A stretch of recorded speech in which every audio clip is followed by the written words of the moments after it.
నమస్తే, నేను జీవి సత్యనారాయణ. ఈరోజు 3/10/2024 మార్కెట్స్ 1769.19 పాయింట్లు పడటం జరిగింది. తగ్గింపు అంటే ఫాల్ అవ్వటం జరిగింది. ఇప్పుడు మన యొక్క మార్కెట్ క్యాపిటలైజేషన్ సుమారు 11 లక్షల కోట్ల రూపాయలు ఆవిరైపోయినాయి. ఎలా ఏంటిదంటే సుమారుగా ఒక 100 పాయింట్లు కనుక మార్కెట్ తగ్గితే, మార్కెట్ ఫాల్ అయితే 60,000 కోట్ల రూపాయలు సుమారుగా లాస్ అవుతాం. అంటే నిన్నటికి ఈ రోజుకి దాని యొక్క విలువ అన్నమాట. అంటే 100 పాయింట్లకి 60,000 కోట్లు వేస్తే సుమారుగా 1769 కోట్లు.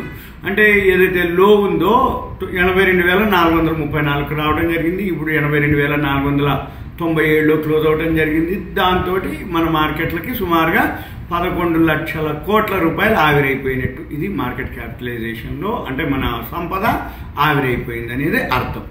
Thank you.